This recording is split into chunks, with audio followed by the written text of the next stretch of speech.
Bismillahirrahmanirrahim. Assalamualaikum warahmatullahi wabarakatuh.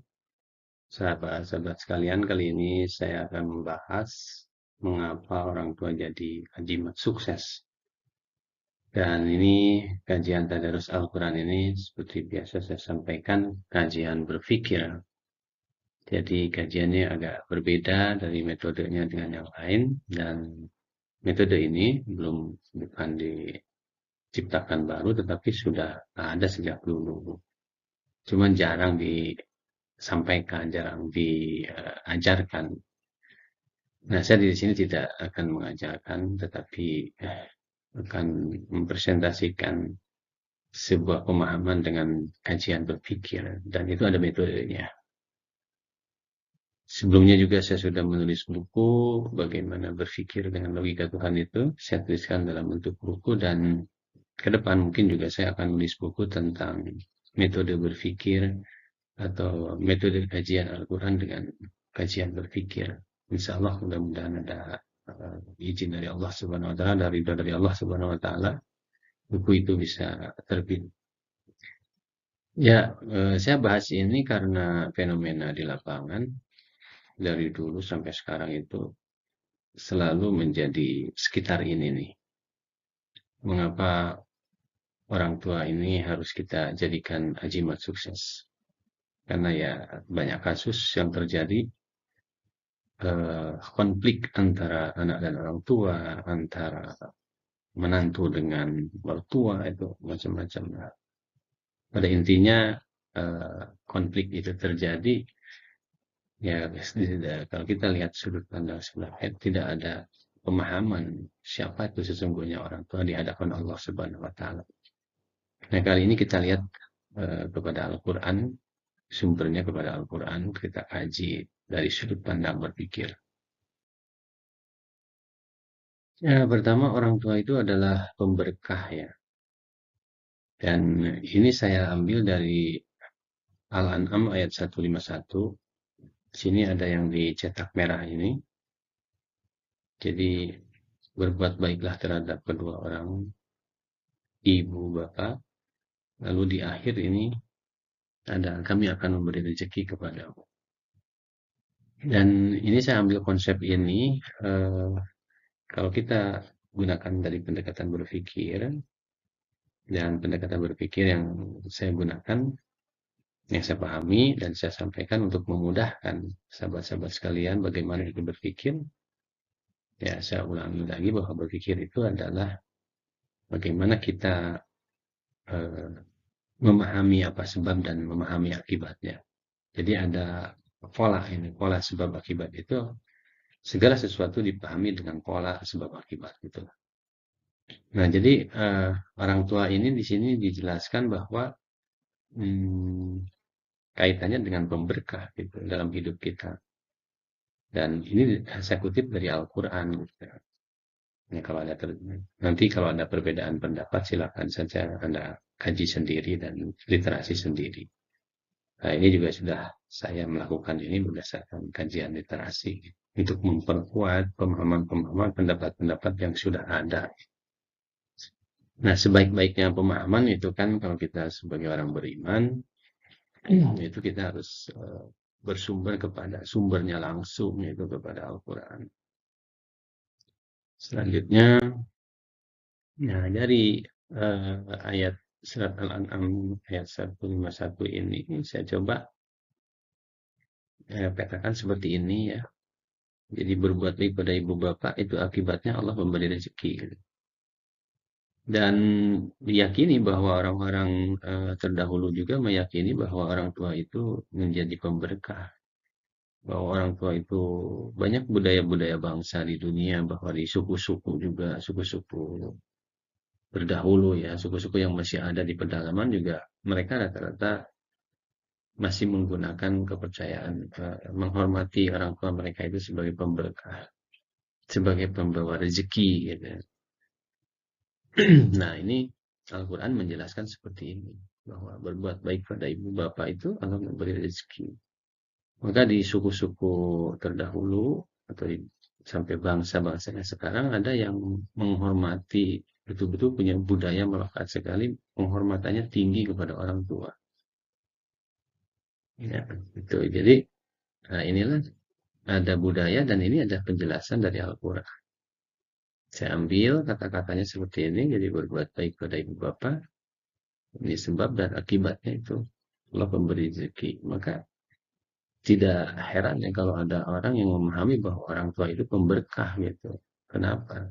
Walaupun itu budaya, sebetulnya memang Allah sudah punya ketetapannya dalam. Dan dari mana kita tahu ya? Saya coba kemukakan di dalam Al-Quran, Al-An'am ayat 151.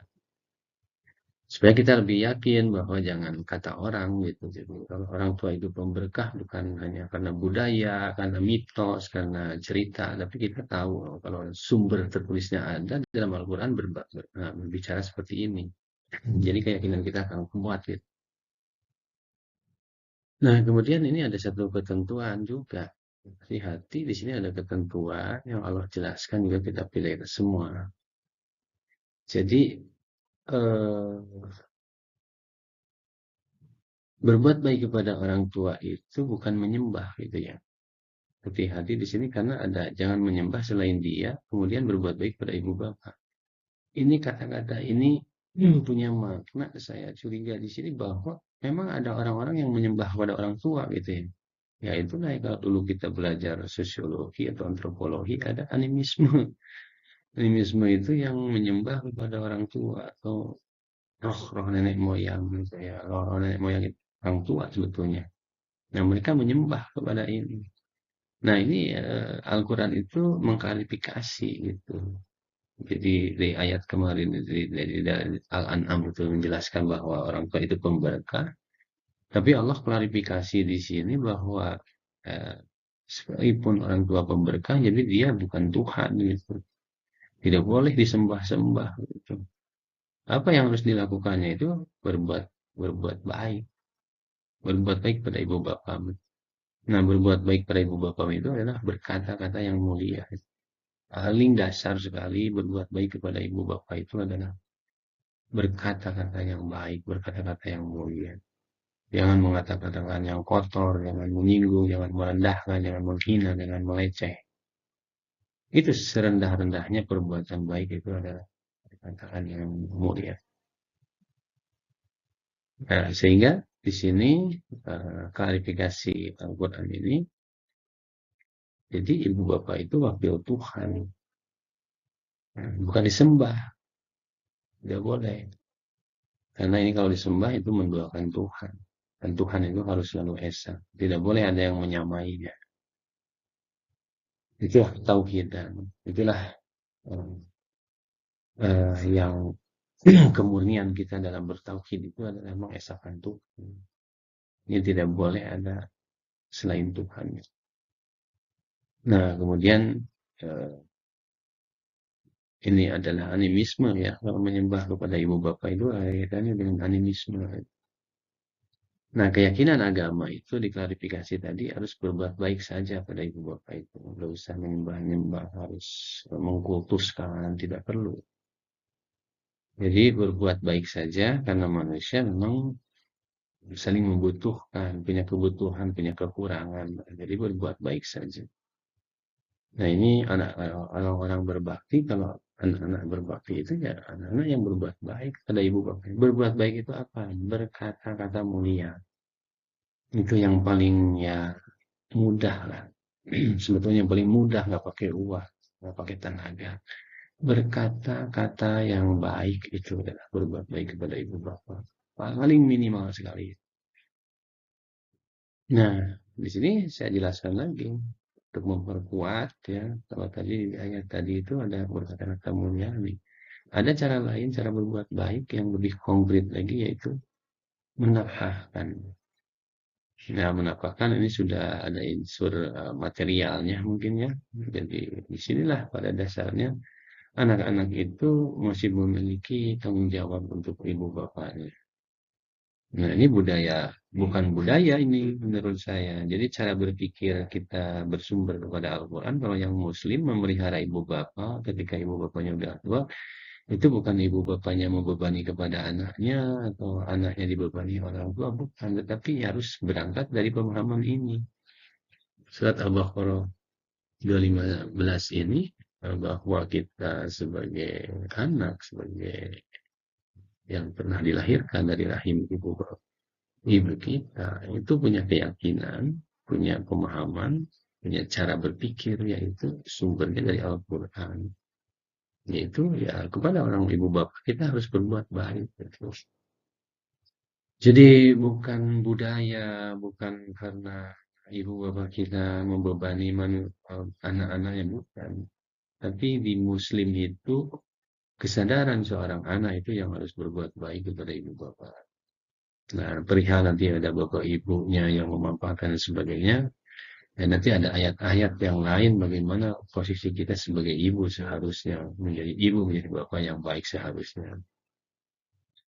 Nah, selanjutnya jadi cara berbuat baik itu adalah memberi nafkah, beri nafkah kepada ibu bapak, membuat senang mereka, membuat bahagia mereka, membuat bangga mereka. Jadi hal-hal yang positif lah untuk orang tua kita itu yang harus kita upayakan sebaik-baiknya. Ini begitu apa ya? Sebetulnya kenapa begitu mengatur begitu kan tadi itu seolah-olah eh, ajaran Islam mengatur begitu kita bahwa kita harus berbuat baik pada ibu bapak. Kenapa? Karena janjinya itu adalah rezeki gitu. Allah yang akan memberi rezeki kepada kita, kesuksesan, kedudukan yang tinggi di hadapan Allah Subhanahu wa taala dan kedudukan yang tinggi juga di hadapan manusia. Boleh kita buktikan di lapangan orang-orang yang baik sekali sama orang tuanya itu cenderung akhlaknya baik, cenderung kedudukannya baik, perilakunya baik. Gitu.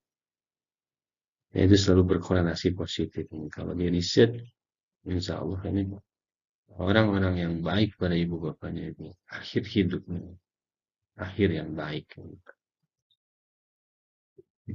Nah, ini kita konfirmasi di hadis. Jadi menurut pendapat saya di sini doa itu bisa tertolak ya tanpa ada tadi dalam tanda petik ini izin orang tua. Karena apa? Keridhaan Allah tergantung pada keridhaan kedua orang tua. Ridho ini saya cari definisi, cari pengertiannya yang lebih mudah dipahami gitu. Ridho ini dicintai, disukai. Gitu. Cintanya Allah tergantung pada cintanya kedua orang tua. Jadi ini posisi orang tua ini sangat menjadi barometer gitu. Bagaimana Allah memberikan berkah kepada kedua orang tua begitu. Ya kalau orang tuanya murka, Allah juga murka. Ini berbahaya sekali gitu. Jadi ini kalau dalam kehidupan rumah tangga, kemudian ya, ada ketidakharmonisan antara mertua dengan menantu. Kira berbahaya sekali itu. Harus segera diperbaiki dan cara berpikirnya ya jangan cara berpikir macam-macam gitu. Udah berujuk saja kepada Quran dan hadis. Cara berpikirnya begitu ya. Jadi jangan dihafal saja. Tapi cara berpikirnya ya kalau kita sudah paham, sudah tahu manfaatnya apa, ketentuannya apa, manfaatnya apa. Dan ketentuan ini kan tidak merugikan manusia, tidak menyulitkan manusia. Sebetulnya justru akan mempermudah hidup manusia gitu. Nah, disitulah cara berpikir kita ini. Makanya saya akan menyampaikan kabar-kabar baik apa yang Allah janjikan kepada kita kalau kita taat kepada Allah Subhanahu wa taala. Allah perintahkan di sini kita harus berbuat baik pada ibu bapak. Ya, kabar baiknya apa? Rezeki, kedudukan, posisi, kesejahteraan, ketenangan jiwa kan kita dapatkan. Dan jadi ya, kalau kita niatnya lillahi ta'ala jangan jadi beban kita berbuat baik pada ibu bapak. Tidak boleh jadi beban. Nah, ini jadi barometer orang tua itu menjadi bagaimana Allah cinta kepada kita dan Allah murka kepada kita. Jadi hadis itu dan hadis itu merujuk kepada Al-Quran tadi. Dan tadi ya, kita harus berjihad itu, nggak boleh sembarangan. Berjihad sekemampuan kita. Nah, jihad itu kan sungguh-sungguh, artinya bukan perang di sini. Jadi jihad itu sungguh-sungguh, kalau belajar harus jihad. Kalau bekerja harus jihad. Jihad itu di sini sungguh-sungguh. Nah, kita juga eh, kalau berbuat baik kepada orang tua ya harus sungguh-sungguh jihad untuk kepentingan orang tua. Dan sesungguhnya jihad orang orang-orang yang saat ini menurut saya adalah jihad untuk kedua orang tua kita. Kalau ini cara berpikir dipahami oleh kita semua dan diimplementasikan, insya Allah kesejahteraan akan menjadi bagian daripada kehidupan kita. Dan kalau semua orang Islam betul-betul mengimplementasikan ayat-ayat Al-Quran dan hadis ini, menghargai betul orang tuanya, menafkahi, kemudian tidak berkata-kata kotor kepada orang tuanya, saya yakin orang-orang itu akan diberkahi rezekinya oleh Allah Subhanahu wa taala. Dan ini harus jadi cara berpikir, harus jadi frame kalau ada orang tua memohon sesuatu, minta atau tidak diminta. Niat kita adalah karena Allah Subhanahu wa taala dan ingat ada janji-janji kabar gembira dari Allah Subhanahu wa taala bagi orang-orang yang berbakti kepada ibu bapaknya. Silahkan dibaca kabar gembira itu, jangan diumpet-umpet. Karena Allah yang mengemukakannya. Kecuali kalau Allah tidak mengemukakan, lalu kita mengada-ngada, itu yang tidak boleh. Gitu. Kalau Allah mengemukakannya, Allah menjanjikan rezeki kepada orang yang berbuat baik kepada ibu bapa, akan membuat hidupnya sejahtera. Ya silahkan dalam berbuat baik, Anda ingat saja itu kebaikan-kebaikan yang apa yang sudah dijanjikan oleh Allah Subhanahu wa taala. Karena Nabi Muhammad juga diutus membawa kabar gembira itu dan pemberi peringatan. Ya itu kalau menurut saya dakwah-dakwah itu harus banyak memberi kabar gembira gitu. Jangan terlalu banyak menebar ancaman. Jadi harus mengajarkan banyak kabar gembira. Artinya memotivasi sehingga orang kalau dimotivasi akan muncul intrinsic motivation. Jadi kesadarannya akan tumbuh. Jadi berbuat sesuatu bukan karena ancaman, ketakutan, tetapi berbuat sesuatu karena kesadaran. Nah itulah fungsinya bahwa pengajaran itu harus banyak mengabarkan tentang kabar-kabar gembira. Nah, kabar gembira bagi orang-orang yang berbuat baik kepada ibu bapaknya, Allah akan jamin rezekinya. So, jadi kesimpulannya, sahabat-sahabat sekalian, orang sukses adalah orang yang berbuat baik pada ibu bapaknya. Jadi kalau orang sekolah dari mulai SD, SMA sampai S3 itu, kalau tidak berbuat baik kepada orang tua itu tidak bisa dikatakan orang-orang sukses. Tapi ketika Anda belum lulus sekolah, belum lulus kuliah, tapi perilaku Anda, konsep Anda, pemahaman Anda, pemikiran Anda tentang memuliakan Anda lebih baik dan Anda praktekkan minimal dengan tidak berkata-kata kotor, tidak melukai hatinya dan membuat orang tua kita bahagia, sesungguhnya Anda sudah menjadi orang sukses dan rezeki Anda di atas jaminan Allah Subhanahu wa taala. Sebagaimana Allah janjikan. Demikian sahabat-sahabat sekalian, tadarus kali ini dan mari kita sama-sama taat kepada Allah Subhanahu wa taala. Tidak boleh taat kepada selain Allah. Apa yang saya sampaikan kalau itu benar, alamatkanlah kepada Allah Subhanahu wa taala.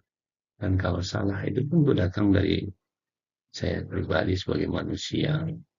Karena tidak ada manusia yang dijamin 100% baik. Karena itu adalah sifatnya malaikat. Tapi tidak ada juga manusia yang selalu salah begitu. Karena itu sifatnya iblis atau setan. Makanya mari kita sama-sama saja saling mengingatkan dan gunakan akal sehat.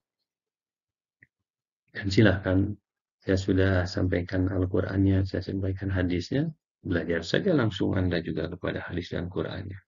Kalau apa yang saya sampaikan berbeda pendapat, silahkan Anda cari pendapat lain dan gunakan sesuai dengan kehendak hati Anda, tapi sumbernya tetap kepada Al-Quran dan hadis.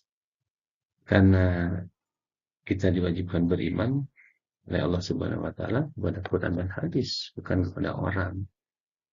Demikian sahabat-sahabat sekalian, semoga bermanfaat. Terima kasih. Billahi taufiq wa hidayah. Assalamualaikum warahmatullahi wabarakatuh.